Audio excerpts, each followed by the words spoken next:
देवीलाल जी, मेरा ये कहना है कि भारत की राजनीति में अभी जो कांग्रेस, बीजेपी और चुनाव आयोग पर जो आरोप लगा रही है वोट बैंक चोरी का, तो उसके बारे में आप क्या कहना चाहेंगे?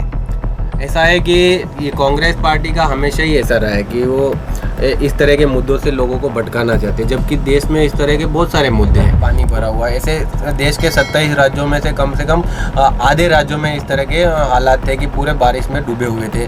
सीवेज की समस्या है, मेडिकल की समस्या है कि मेडिकल गरीब आदमी को मेडिकल मिल नहीं रहा है, इस तरह के मुद्दे नहीं उठा रहे। एजुकेशन की क्या हालात है उसके ऊपर मुद्दा उनको नहीं उठाना। उनको उठाना किस चीज़ पे कि बीजेपी ने चोरी की। तो 1947 में जब देश आज़ाद हुआ और सबसे पहले नेहरू जी प्रधानमंत्री बने, तभी नेहरू जी प्रधानमंत्री एक वोट से बने, और जबकि सरदार वल्लभ भाई पटेल को 14 वोट मिले थे। ये क्या हाल है कि स्कूल वाले अपनी मन मर्जी से जब चाहे जब फीस बढ़ा देते हैं। एक बच्चे के लाख लाख रुपया फीस है, अब आम आदमी कहाँ से दे? मानता हूँ ना बीजेपी का सोचना दे, तो विपक्ष का क्या काम है? हम भी मानते हैं कि तो विपक्ष तो सवाल करेगा ही। तो वो सवाल ये नहीं कर रहा है कि एजुकेशन के हालात किस तरह के, सवाल वो ये कर रहा है कि बीजेपी ने वोट चोरी कर दी। अगर बीजेपी ने वोट चोरी कर ली, मैं मान लो चलो बीजेपी का सपोर्टर हूँ, पर मैं बीजेपी की बहुत सारी पॉलिसी से नाराज हूँ कि जिस तरह से हमारे मंदिरों को गवर्नमेंट के कब्जे में है, जबकि ये लोग जब सरकार में नहीं आए उससे पहले इन्होंने बोला था कि हम जब सरकार में आएंगे तो मंदिरों को सरकारी कंट्रोल से हम बाहर करेंगे। अगर जो हमारे नाथद्वारा जी के श्रीनाथ जी का मंदिर है, वहाँ से सालाना गवर्नमेंट को 80 करोड़ गवर्नमेंट को पैसे दिए जाते हैं, उसका अलग है। हिंदू इसीलिए अपने धर्म से दूर जा रहा है क्योंकि मंदिरों में उनके साथ इस तरह का ट्रीटमेंट होता है। नमस्कार दोस्तों, मैं कुंदन लोहार हिंदी स्टेज चैनल से, और आज हम बैठे हैं हमारे शो में राजनीति के मुद्दों पर बात करने के लिए। तो हमारे समक्ष पधारे माननीय देवीलाल जी जाट साहब।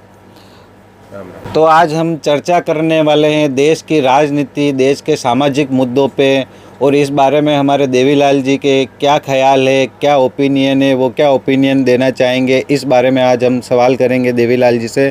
तो देवीलाल जी, मेरा ये कहना है कि भारत की राजनीति में अभी जो कांग्रेस, बीजेपी और चुनाव आयोग पर जो आरोप लगा रही है वोट बैंक चोरी का, तो उसके बारे में आपका क्या कहना चाहेंगे? ऐसा है कि ये कांग्रेस पार्टी का हमेशा ही ऐसा रहा है कि वो इस तरह के मुद्दों से लोगों को भटकाना चाहते हैं, जबकि देश में इस तरह के बहुत सारे मुद्दे हैं। बहुत सारे मुद्दे मीन के आजकल स्कूल की फ़ीसें बढ़ी हुई है, और महाराष्ट्र में जिस तरह की बारिश से पूरा शहर था जलमग्न हो गया कि पूरे हर जगह पे पानी भरा हुआ है। ऐसे देश के 27 राज्यों में से कम आधे राज्यों में इस तरह के हालात थे कि पूरे बारिश में डूबे हुए थे। सीवेज की समस्या है, मेडिकल की समस्या है कि मेडिकल गरीब आदमी को मेडिकल मिल नहीं रहा है। लोग जाते हैं तो उनको जानबूझ के हॉस्पिटल में 10 दिन तक उनको OTP में रखा जाता है, उनको इलाज के नाम पर उनको ठगने के लिए उनका प्रयास किया जाता है। इस तरह के मुद्दे नहीं उठा रहे। एजुकेशन की क्या हालात है उसके ऊपर मुद्दा उनको नहीं उठाना। उनको उठाना किस चीज़ पे कि बीजेपी ने चोरी की है। बीजेपी ने चोरी की है, बीजेपी ने चोरी नहीं की है, चुनाव आयोग ने भी चोरी नहीं की। चोरी तो 1947 में जब देश आज़ाद हुआ और सबसे पहले नेहरू जी प्रधानमंत्री बने, तभी नेहरू जी प्रधानमंत्री एक वोट से बने, और जबकि सरदार वल्लभ भाई पटेल को 14 वोट मिले थे। तो कांग्रेस के खुद के हालात ऐसे हैं कि वो इस तरह के बातें करते हैं तो किस तरह से अच्छा लगता है। ये सब मनगढ़ंत कहानियाँ हैं मेरे हिसाब से, तो ये मैं मानता हूँ। बाकी उनको अगर मुद्दे उठाने चाहिए तो देश में बहुत सारे मुद्दे हैं कि मेन तो आजकल माँ बाप अपने बच्चों की पढ़ाई के लेके ज़्यादा सीरियस रहते हैं, और पढ़ाई के स्कूल के क्या हाल है कि स्कूल वाले अपनी मन मर्जी से जब चाहे जब फीस बढ़ा देते हैं। एक बच्चे के लाख लाख रुपया फीस है, अब आम आदमी कहाँ से दे पाए? तो इसमें तो राज बीजेपी का भी चल रहा है, उसको भी सोचना चाहिए इस बारे में। हाँ, तो मैं मानता हूँ ना बीजेपी का सोचना दे, तो विपक्ष का क्या काम है? हम भी मानते हैं कि बीजेपी ने कोई अच्छा, तो विपक्ष तो सवाल करेगा ही। तो वो सवाल ये नहीं कर रहा है कि एजुकेशन के हालात किस तरह के, सवाल वो ये कर रहा है कि बीजेपी ने वोट चोरी कर दी। अगर बीजेपी ने वोट चोरी कर ली, मैं मान लूँ चलो बीजेपी ने वोट चोरी कर ली, तो कर्नाटक में कांग्रेस कैसे जीत गई और तेलंगाना में कांग्रेस कैसे जीत गई? तो वह उनका बहुसंख्यक होगा वोटिंग का, इसलिए जीत गई होगी। इसका मतलब हमारे देश के चुनाव आयोग एकदम सही काम कर रहा है, इसीलिए वहाँ जीते और यहाँ पे नहीं जीते। जैसे जब हेमंत सोरेन की सरकार बनी तो वहाँ की लोकल पार्टी जीती, वहाँ पे सरकार उन्होंने बनाई, तो वहाँ पे नहीं हुआ। ये सब वो तो बीजेपी के साथ मिले हुए इसलिए उन्होंने अपनी सरकार बना ली। बट कांग्रेस की सरकार नहीं बन पाने के कारण कांग्रेस अपनी जांच करवा रही है और बोल रही है कि बीजेपी और चुनाव आयोग ने मिलकर कुछ गड़बड़ किया है, वोट बैंकिंग चोरी की है। तो राहुल गांधी जी तो यही कह रहे हैं।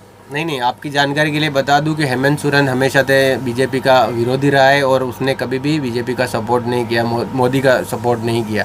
वो हमेशा से अपने बीजेपी का विरोधी रहा है। मैं भी बीजेपी का सपोर्टर हूं, पर मैं बीजेपी की बहुत सारी पॉलिसी से नाराज़ हूं कि जिस तरह से हमारे मंदिरों को गवर्नमेंट के कब्ज़े में है, जबकि ये लोग जब सरकार में नहीं आए उससे पहले इन्होंने बोला था कि हम जब सरकार में आएंगे तो मंदिरों को सरकारी कंट्रोल से हम बाहर करेंगे, पर इन्होंने अभी तक मंदिरों को सरकारी कंट्रोल से बाहर नहीं किया। हमारे श्रीनाथ जी नाथद्वारा का जो हमारे नाथद्वारा के श्रीनाथ जी का मंदिर है, वहाँ से सालाना गवर्नमेंट को 80 करोड़ गवर्नमेंट को पैसे दिए जाते हैं। उसका क्या उपयोग करते हैं, ये रिटर्न डॉक्यूमेंट है हमारी विधानसभा में। जब कांग्रेस की सरकार थी अशोक गहलोत की, उस टाइम पे हमारे एक लोकल विधायक ने वहाँ पे अपना जो असेंबली होता है राजस्थान की, वहाँ पे उन्होंने पूछा कि ये श्रीनाथ जी टेम्पल से आप जो सालाना 80 करोड़ रुपया लेते हो उसका क्या उपयोग करते हो। तो उन्होंने ये बताया कि हम सरकार के सेक्युलर कामों में यूज़ करते हैं। तो क्या वो खाली हमारे हिंदू मंदिरों से ही क्यों लेते हैं? क्या वो चर्च से लेते हैं? क्या वो गुरुद्वारे से लेते हैं? क्या वो मस्जिद से लेते हैं? मतलब इनको मंदिरों से फंड जाता है। हमारे जो मंदिर है उनको फ्री कर दे भाई, हमें कुछ चाहिए ही नहीं आपसे। हाँ, इसमें आप सही बोल रहे हैं। ऐसा होना भी चाहिए ना। और ये इसमें बीजेपी सरकार को करना ही चाहिए। मेरा भी मानना यही है। हमारे हिंदुस्तान में 40 लाख से ज़्यादा ऐसे मंदिर है जो भारत सरकार के डायरेक्ट कंट्रोल में। अभी आपने लास्ट मंथ में देखा होगा कि खाटू श्याम जी में एक घटना हुई कि जहाँ पे जो फूल माला विक्रेता है उन लोगों ने उनको जो आम भक्तों के साथ मारपीट करी थी, इस तरह का व्यवहार किया और उनको मारा पीटा गया। तो मंदिर बस मात्र टूरिस्ट पैलेस बन के रह गए, उनका विकास उस तरह से नहीं हो रहा। आप अगर मंदिर में जैसे खाटू श्याम जी में खुद दर्शन करने गया था तो वहाँ पे मैंने ये हालात देखा कि जो वीआईपी लोगों के लिए अलग है। हिंदू इसीलिए अपने धर्म से दूर जा रहा है क्योंकि मंदिरों में उनके साथ इस तरह का ट्रीटमेंट होता है। जो अभी थोड़े दिन की बात है कि हमारे सांवरा जी जो हमारे चित्तौड़ के फेमस सांवरा जी का मंदिर है, वहाँ पे भी इसी तरह का हालात हुआ कि